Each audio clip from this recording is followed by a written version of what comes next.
Sejam bem-vindos e bem-vindas mais uma vez aqui no canal para poder agora debater sobre as questões de avaliação que nós tivemos na N1, beleza? Vamos tentar passar aqui de uma maneira bem rápida para poder clarear um pouco aqui a nossa cabeça e assim debatermos em sala de aula melhor sobre essas questões. Então, o que nós falamos na avaliação, a primeira questão, ela sempre é a mais fácil da prova, e nós falamos o seguinte: de acordo com o doutrinador Orlando Gomes, existem duas teorias referentes aos direitos reais e são elas com suas especificações. Pessoal, não confundam as teorias dos direitos reais com as teorias da posse. São coisas completamente diferentes, tá bom? Na segunda questão, eu começo a trabalhar essa confusão e muitos alunos erraram. Então, de acordo com o doutrinador Orlando Gomes, vamos debater sobre as teorias dos direitos reais.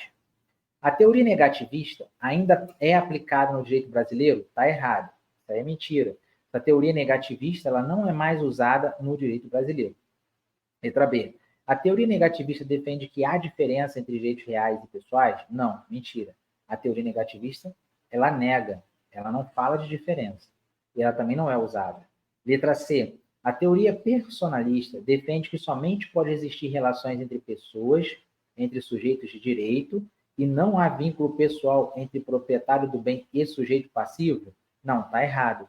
Há um vínculo pessoal entre proprietário do bem, sim, e o sujeito passivo, sim. Qual é o tipo de relação? É horizontal, independente dele ser proprietário do bem ou não, é uma relação entre sujeitos.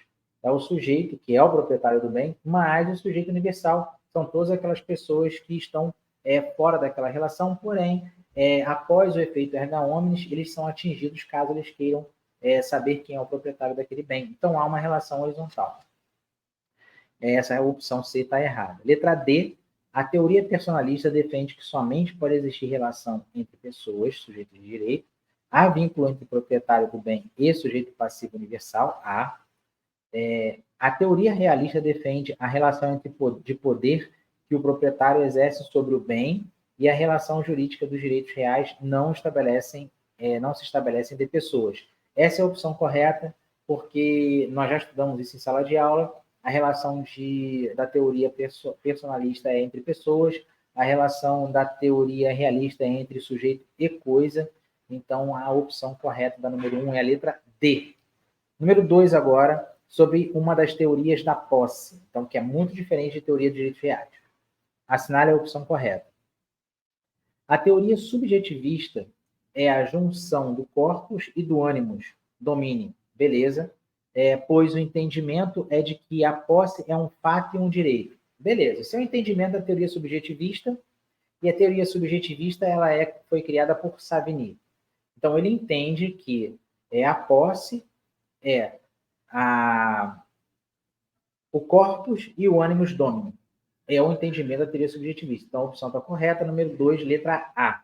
Letra B não é porque a teoria unitarista é a que defende a relação entre pessoa e relação entre coisa. Mentira. A teoria unitarista é a teoria do direito real. Não tem nada a ver com teoria da posse. Letra C. Teoria objetivista é aquela defendida por Savigny. Mentira. A teoria objetivista é defendida por Ehring. Savigny defende a subjetivista. Então, está errada a letra C. Letra D. Teoria negativista é aquela considerada por Van e Ehring. Mentira. A teoria negativista está lá na teoria dos direitos reais. Não tem nada a ver com a teoria da posse. Então, nós sabemos aí que a número 2, o correto é a letra A. Vamos prosseguindo. Número 3, sobre direitos reais, assinale a opção errada. Então, vamos falar primeiro sobre as certas. Direitos reais têm normas de ordem pública permanente? Sim. É absoluto e erga omnes? Sim. O objeto é a coisa e possui direito de sequela? Sim. A opção errada é a letra C. Transitório e o patrimônio é a garantia. Está errado. Ele é definitivo, ele é permanente, e o que se defende é o objeto. O objeto principal é a coisa. Então, não estamos falando sobre transitório. Número 4. Comparando direitos reais e obrigacionais, assinale a opção correta. No direito real, a relação é horizontal. Mentira. Direito real é vertical. Letra B. No direito pessoal, a relação é vertical. Mentira. Pessoal é relação horizontal, que é relação obrigacional. Direito real é direito das coisas, direito pessoal é direito obrigacional. Letra C. No direito real, a relação é entre sujeito e coisa, havendo intervenção de norma de direito público. É isso. A opção correta da número 4 é a letra C. Letra D está errada por quê? No direito obrigacional, a relação é horizontal, havendo intervenção da norma de direito público. Mentira. Essa relação horizontal ela não tem a intervenção da norma de direito público. Ela tem a intervenção de norma de direito privado, através de normas dispositivas. Então, essa opção D está fora de questão. Então, a número 4, a letra C. Vamos para a quinta. Eu falei na quinta questão o seguinte, conforme destacado no artigo 1196 do Código Civil, e aí eu coloquei o caput do artigo, considera-se possuidor todo aquele que tem, de fato, o exercício pleno ou não de algum dos poderes inerentes à propriedade. Sabemos que o artigo 1196 faz uma comparação, leva uma analogia, lógico, para o artigo 1228, sendo que o 1196 trata de possuidor e o 1228 trata de proprietário. Letra A. Podemos afirmar sobre posse o seguinte. O sucessor singular continua com o direito da posse do seu antecessor, enquanto o sucessor universal é facultado unir sua posse ao do antecessor, para efeitos legais. Não há de se falar em sucessão quando nós falamos em posse. São dois assuntos completamente diferentes e aí vai depender do caso concreto. Eu posso falar de sucessão, sim, caso haja uma posse justa e aí eu estou falando de um contrato que vai amarrar. Eu tenho vários casos de inventário, direito sucessório, onde eu tenho cobrança de aluguéis. Então, eu estou falando de sucessão de posse para pagamento de contrato de aluguel. E aí nós temos uma legislação específica para isso, que é a lei de locações. Então, eu não posso chegar nessa questão e falar sobre considera-se possuidor aquele que tem, de fato, exercício para sucessor singular, que continua com o direito de posse do seu antecessor. Vai depender muito do caso concreto. Essa opção está errada, não há de se falar em sucessão nesse caso específico do artigo 1196. Letra B. Considera-se possuidor aquele que, achando-se em relação de dependência para o outro, conserva a posse em nome deste e em cumprimento de ordens ou instruções sua. Nós sabemos que, quando há cumprimento de ordens e instruções, nós temos a detenção, que é um conceito completamente diferente de posse. Então, essa opção B está errada. Se eu tenho a detenção, eu não tenho posse, eu tenho cumprimento de ordens e instruções. Letra C é a opção correta. O possuidor pode intentar ação de esbulho ou de indenização contra terceiro, que recebeu a coisa esbulhada sabendo o que era. É muito comum em questão de concurso haver uma ligação entre a motivação de uma ação para o exercício dessa ação. Nós estudamos que, em razão de um esbulho, ajuiza-se uma ação de reintegração de posse. Em razão de uma turbação, exige-se ajuizamento de uma ação de manutenção da posse. Em razão de uma ameaça iminente, exige-se uma ação de interdito proibitório. Nesse caso, a banca do concurso não colocou ação de reintegração de posse, colocou ação de esbulho. Então, nós temos que entender dessa maneira. Então, a opção correta é a letra C. Nós falamos que quem esbulhou, né? Quem esbulhou e que está de posse da coisa esbulhada, sabendo que estava esbulhando, vai receber uma ação de esbulho, que é uma ação de reintegração de posse. Tá? A opção correta é a letra C. A letra D está errada porque aqui não há de se falar de reivindicante, né? Nós estamos falando de posse e o reivindicante ele vai reivindicar a propriedade, tem que ter o título. Nós não estamos falando de posse, então está errado. Número 6. Existem algumas teorias relativas à posse. Dentre elas, destaca-se que defende que a posse tem somente um elemento, que é o objetivo, que é o corpus. Então, basta estar na coisa que se tem a posse. Então, eu dependo da coisa, dependo do corpus, sendo que o ânimos fica situado dentro do corpus. Essa teoria é adotada no Brasil e foi desenvolvida por Raymond Noé, porque ele fala sobre a função social. Leonardo não é, porque é essa pessoa que vos fala. Savigny não é, porque Savigny é a teoria subjetivista, e essa teoria subjetivista ela tem a unificação do ânimos domini com o corpus. Ela pode estar, inclusive, debatendo a existência do ânimos domini, mas a teoria subjetivista exige esses dois elementos. E o Ehring não, é uma teoria objetivista, que é adotada pelo direito civil brasileiro e só exige apenas o corpus. A gente pode discutir aí se realmente o ânimos domini vai estar dentro do corpus ou não, mas a teoria objetivista exige tão somente o corpus. Então, a opção correta é a letra D do número 6. Número 7, já caminhando para o final. De acordo com o Código Civil, a posse pode ser classificada injusta se não for violenta, clandestina ou precária. Claro. Se ela for violenta, clandestina ou precária, ela não é justa, ela é injusta. Então, essa opção, a número 7, a correta é a letra A. Letra B. Quanto decorrente da ocupação de prédios públicos? Ela não é justa. Se houver ocupação de prédio público, sabemos que há uma limitação. Não pode haver acesso. Então, se houver acesso, ela não é justa. Há um acesso proibido. Letra B errada. Letra C. Somente quando tiver justo título. Não é somente. Ela, para estar certa, teria que estar assim. Pode haver quando tiver justo título. A posse justa não exige justo título, mas se houver, é justo.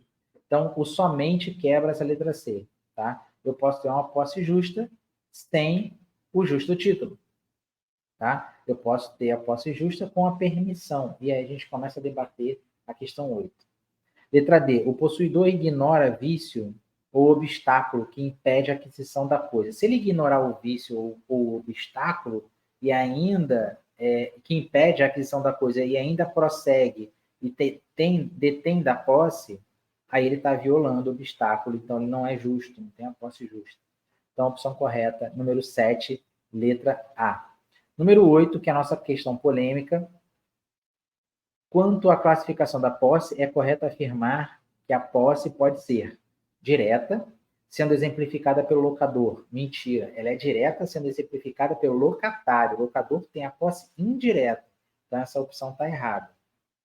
Letra B, injusta, sendo aquela que não recebe a proteção legal. Beleza, está certo até aí. Em nenhuma medida, o que a torna inexistente para o direito, enquanto permanecer contaminada por algum dos vícios previstos em lei. Então, se está contaminada e se não recebe a proteção legal, ela é injusta. Então, a opção correta da número 8 é a letra B. Isso aí é o nosso fundamento, é o que nós estudamos. Está certa a letra B. Letra C. Indireta sendo exemplificada pelo locatário. Não, ela é indireta sendo exemplificada por locador, não é pelo locatário. Então, essa C está errada. Justa, sendo aquela decorrente de atos de mera permissão e intolerância. Então, essa letra D, ela está errada, à luz do artigo 1208 do Código Civil, que prevê o seguinte: não induzem posse os atos de mera permissão ou tolerância, assim como não autorizam a sua aquisição os atos violentos ou clandestinos, senão depois de cessar a violência ou a clandestinidade. Parou. Tá? Errei, assumo o erro, com relação a colocar essa questão na prova, sem ter antes resolvido e fundamentado. Eu criei a maioria das questões dentro do nosso material. Entendi pertinente colocar questões de concurso, porém não as estudei. Mas não foi com má intenção. A minha intenção era puxar um pouco mais o raciocínio de vocês para questões de concurso e mostrar para vocês como acontecem as questões de direitos reais nas provas de concurso. Como nós vimos naquela questão que a banca falou, olha, ação de esbulho, né? Não necessariamente você vai encontrar uma ação de reintegração de posse, mas você sabe que o que motiva a reintegração de posse é o esbulho. Então, vocês entendem, passaram a entender, eu consigo responder uma questão com o que motiva uma ação. Aqui, qual foi o erro? Eu não estudei a questão. De repente, se eu chegasse nessa conclusão, antes de elaborar a prova, eu teria modificado alguma das opções, principalmente a letra D. Na banca desse concurso, provavelmente há a menção de uma bibliografia de doutrina que vá e que corrobore com o que está previsto no caput do artigo 1208 e que entenda que o artigo 1208 não aceita posse caso haja mera permissão ou tolerância. Tá? Agora vamos raciocinar, que é o que eu busco em sala de aula. Eu quero que o aluno discuta comigo, debata comigo e fale, não, professor, isso aí, por que não pode ser assim? Né? Por que é desse jeito? Vamos buscar respostas para as coisas. Tá? Existem entendimentos, no direito civil são vários entendimentos, tem muita divergência, de que a posse justa, sendo aquela decorrente de atos de mera permissão ou tolerância, ela é permitida, ela é justa. Tanto é que o próprio caput do artigo 1208 dá uma interpretação contrária. Ó, vejamos aqui. Não induzem posse os atos de mera permissão ou tolerância, assim como não autorizam a sua aquisição os atos violentos ou clandestinos. A última parte do caput fala agora, se não depois de cessar a violência ou a clandestinidade. O que é o ato de mera permissão e de tolerância? Exemplo, eu alugo um imóvel do Yuri, tá? Meu parceiro aqui do escritório. A Yuri, me aluga teu imóvel aí. Ele vai lá, faz um contrato comigo e fala assim, Léo, seguinte, não pode ficar nesse imóvel depois do dia 1º de agosto de 2023, tá? Prazo determinado. A lei de locações diz que, se não houver prazo, ele renova automaticamente, mas o Yuri colocou para mim lá que é prazo determinado.